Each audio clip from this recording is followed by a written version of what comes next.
Excellence Végétale, association des signes interprofessionnels et officiels pour la filière de l'horticulture, de la fleuristerie et du paysage, présente Sud Radio, tous au jardin.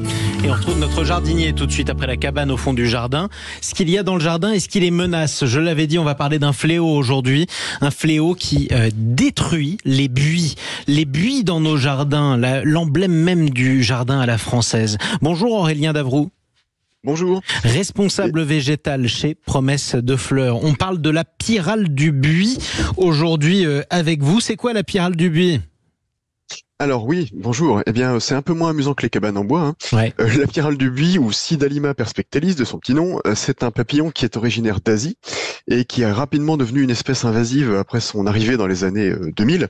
Donc la chenille attaque les feuilles et l'écorce des buis, ce qui peut rapidement conduire à la mort de la plante si elle n'est pas contrôlée. Alors, c'est un problème bien sûr pour les buis sauvages, mais aussi pour les jardins historiques qui sont abondamment plantés de cette espèce, comme tout le monde le sait. L'adulte, c'est un papillon qui est blanc nacré, on va dire, avec une bordure brune, et la chenille, eh bien, elle est verte avec des bandes longitudinales un peu plus foncées et une tête noire brillant. Exactement. Alors, c'est quoi les premiers signes d'une infestation ? Alors c'est assez simple, hein, ce sont des fils de soie qui vont être tissés tout autour des buis et puis parfois des déjections vert foncé qu'on va retrouver. Alors à ce stade, les chenilles, elles sont plutôt visibles dans les parties basses et au milieu des plantes infestées, et il est crucial d'intervenir dès l'apparition de ces signes pour éviter une infestation beaucoup plus sévère, parce que si on tarde trop, eh bien malheureusement le buis devient une espèce de misérable dentelle complètement ravagée. Oui, c'est ça, c'est un désastre. Après, alors c'est quoi les périodes de l'année les plus propices à l'apparition de la pyrale ? Les périodes les plus propices, ce sont plutôt le début du printemps à la fin de l'automne, avec des pics d'activité plutôt situés en mars-avril et après en été. Alors durant ces périodes, les jardiniers, bien évidemment, devront être particulièrement vigilants pour détecter d'une part et puis traiter les infestations le plus tôt possible. Oui, absolument. C'est quoi les méthodes de traitement maintenant ? Dès qu'on les voit, il faut qu'on lutte, mais on lutte comment ? Oui, eh bien, il existe en fait plusieurs méthodes, mais il faut bien insister ici sur le fait que ça reste un travail sans fin. On a d'abord ce qu'on appelle le bacille de Thuringe, qui est une bactérie insecticide naturelle, qui est assez efficace contre les jeunes chenilles, mais elle a le gros inconvénient de pouvoir toucher les chenilles d'autres papillons. On peut aussi utiliser des pièges à phéromones qui vont réduire la population en fait en attirant les mâles au détriment des femelles. Et puis on a la lutte manuelle, c'est-à-dire tout simplement enlever les chenilles à la main ou secouer les plantes pour faire tomber les chenilles sur un tissu.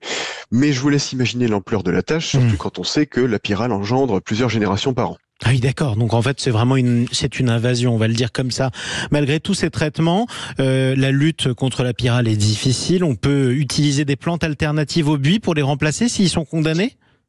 Oui, absolument. Il existe plusieurs plantes qui offrent une alternative assez intéressante. On a par exemple ce qu'on appelle le hou crénelé, qui est un tout petit hou, une excellente option en sol un petit peu acide quand même. Il ressemble beaucoup au buis et puis surtout il supporte très bien la taille aussi. Il pique pas ? Il pique pas du tout, non. Ah. Non. On a aussi les fusains japonais, quelques chèvrefeuilles arbustifs comme le Lonicera nitida par exemple, ou encore l'osmande de Burkwood. Alors ces plantes sont généralement un tout petit peu moins adaptables à tous les types de jardins, parce que le buis lui peut se planter quasiment partout, mais la pyrale les dédaigne complètement, ce qui permet de conserver un aspect esthétique similaire, surtout en termes d'arbustes taillés. Oui, c'est important, d'autant plus que dans les jardins à la française, les buis, ce sont des carrés, et donc c'est géométrique. Donc quand il en manque une partie à cause de la pyrale, ça se voit tout de suite et c'est désastreux. On termine avec un conseil pour les jardiniers qui veulent protéger leurs buis ou envisagent de les remplacer. Oui, alors, comme on l'a dit tout à l'heure, le conseil numéro 1, c'est de surveiller régulièrement les buis et puis d'agir dès les premiers signes d'infestation. Mais à l'avenir, je conseillerais quand même de choisir des alternatives au buis, qui est la solution la plus judicieuse et puis la moins coûteuse en temps et en argent. Et il ne faut pas oublier que diversifier les plantes de son jardin, eh bien, ça contribue aussi à un écosystème plus résilient et plus équilibré. Exactement. Et je souhaite donc bon courage à tous les jardiniers dans la lutte contre la pyrale. Oui, exactement, parce qu'on aura compris que c'est difficile et que c'est un combat souvent perdu d'avance. Merci beaucoup, en tout cas, d'être intervenu ce matin sur Sud Radio, Aurélien Davroux, responsable végétal chez Promesse de Fleurs.